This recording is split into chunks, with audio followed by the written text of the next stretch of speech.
Ciao a tutti, benvenuti sul canale Hard Razer e oggi vi mostrerò come abilitare la modalità gaming sulla tastiera RAZER Huntsman Mini.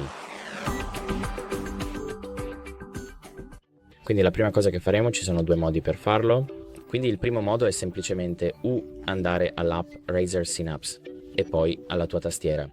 E poi dalla scheda Personalizza abilitare la modalità gaming sempre attiva, il che significa che sarà sempre attiva e non potrai premere i tasti che hai selezionato qui, oppure abilitarla nei giochi dove rileverà quando stai giocando e abiliterà automaticamente la modalità gaming, oppure quello che puoi fare è premere contemporaneamente i tasti FN e U sulla tua tastiera in questo modo per abilitare la modalità gaming. E questo è tutto. Grazie per aver guardato e assicurati di mettere mi piace e iscriverti.